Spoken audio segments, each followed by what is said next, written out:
মাতা ওয়াজাবাত লাকান নবুওয়া ক্বালা কুনতু নাবিয়্যা ওয়া আদামু বাইনার রূহি ওয়াল জাসাদ। আল্লাহর নবী সম্পর্কে বলা হয়েছে, নবী গো আপনি কখন থেকে নবী হয়েছেন? আমার নবী বললেন, দুনিয়ার মানুষেরা তোমরা শোনো, আমি নবী তখন থেকে নবী যখন আদম আলাইহিস সালাতু ওয়াস সালামের রূহ এবং তার শরীর মুবারক আলাদা ছিল। তার মানে এখন পর্যন্ত এই নবীকে সৃষ্টি, ওই আদম আলাইহিস সালাতু ওয়াস সালামকে সৃষ্টি করা হয় নাই, তখন থেকে আমি দয়াল নবী। নবী বলেন না সুবহানাল্লাহ। শুধু তাই নয়, আমরা জানি এই পৃথিবীতে সর্বপ্রথম যিনি মানুষ, সর্বপ্রথম যিনি নবী হিসাবে আগমন করেছিলেন তার নাম হচ্ছে হযরতে আদম আলাইহিস সালাতু ওয়াস সালাম। আদম আলাইহিস সালাতু ওয়াস সালাম তিনি আমার নবীকে আগে থেকে চিনতেন, আর সে আজিমের গায়ে আমার নবীর পরিচয় পেয়েছেন। বলেন না সুবহানাল্লাহ। হাদিস শরীফের ভিতরে লেখা আছে, বাইহাকি শরীফের ভিতরে লেখা আছে, দালাইলুন নবুওয়াতের ভিতরে লেখা আছে, হযরতে আদম আলাইহিস সালাতু ওয়াস সালাম সম্পর্কে বলা হয়েছে, লাম্মা ইকতারাফা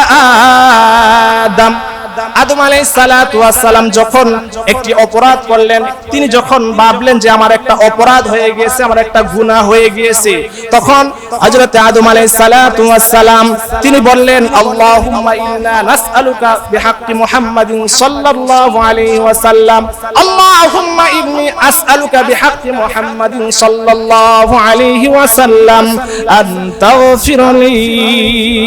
আল্লাহ, আমি আদম ভুল করে ফেলেছি, আমি আদম অন্যায় করে ফেলেছি, আমার দ্বারা হয়তোবা অন্যায় হয়েছে, একটি অপরাধ হয়ে গেছে। আল্লাহ তোমার কাছে ফরিয়াদ করি, আল্লাহ তোমার কাছে সাহায্য চাই আমার নবীর উসিলা দিয়া, আল্লাহ নবী মুহাম্মাদের উসিলায় আনতা গফিরলি, আমাকে তুমি ক্ষমা করে দাও। বলেন না সুবহানাল্লাহ। আল্লাহ সুবহানাহু ওয়া তাআলা বললেন, قال الله سبحانه وتعالى كيف عرفت محمدا صلى الله عليه وسلم এরে আদম তুমি আমার বন্ধুর নাম কোন জায়গায় পাইলা? নবী মুহাম্মদ নামটি কোথায় তুমি শুনলা? নবী মুহাম্মদের পরিচয় তুমি কোথায় জানতে পারলা? এবার আদম আলাইহিস সালাতু ওয়াস সালাম তিনি বললেন, আল্লাহ নবী মুহাম্মদ সাল্লাল্লাহু আলাইহি ওয়াসাল্লামের আমি নাম জানতে পারছি যখন আপনি কুদরতি হাতে আমাকে সৃষ্টি করলেন, এরপর যখন আমার শরীরের ভিতরে, আমার দেহ মুবারকের ভিতরে আল্লাহ তুমি রূহ দিলা, আল্লাহ তাআলা যখন রূহ দিয়েছে, রূহ দেওয়ার পরে এবার আদম আলাইহিস সালাতু ওয়াস সালাম বলতেছে, আল্লাহ যখন তুমি রূহ দিলা, আমাকে যখন সৃষ্টি করলা, রাফাতু রাসি, আমার দ্বারা যখন অপরাধ হয়ে গেছে তখন আমি আমার মাথা মুবারক উত্তোলন করলাম। মাথা মুবারক যখন উত্তোলন করলাম, কান্নাকাটি করতেছে, প্রায় কিতাবের ভিতরে লেখা আছে যে 350 বছর পর্যন্ত কান্নাকাটি করেছে। কান্নাকাটি করতে করতে রাফাতু রাসি, হযরত আদম আলাইহিস সালাতু ওয়াস সালাম তিনি তার মাথা মুবারক উত্তোলন করলেন। ফারাইতু আলা কাওয়াইমিল আরশি মাকতুবান লা ইলাহা ইল্লাল্লাহ মুহাম্মাদুর রাসূলুল্লাহ সাল্লাল্লাহু আলাইহি ওয়াসাল্লাম। হযরত আদম আলাইহিস সালাতু ওয়াস সালাম বললেন যে আল্লাহ, আমি আমার মাথা মুবারক উত্তোলন করে আরশে আজিমের গায়ে আমি একটি লেখা দেখতে পাইলাম, ওই আরশে আজিমে তোমার নাম লেখা দেখতে পাইলাম। সেখানে লেখা আছে লা ইলাহা ইল্লাল্লাহ মুহাম্মাদুর রাসূলুল্লাহ সাল্লাল্লাহু আলাইহি ওয়াসাল্লাম। বলেন না সুবহানাল্লাহ।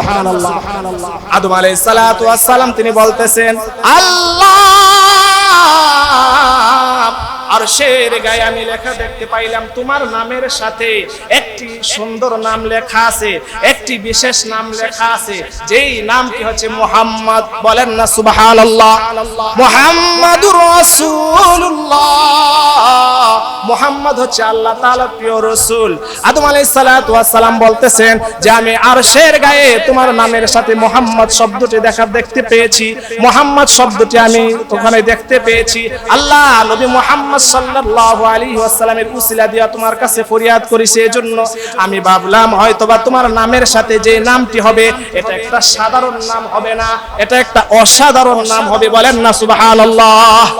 আল্লাহ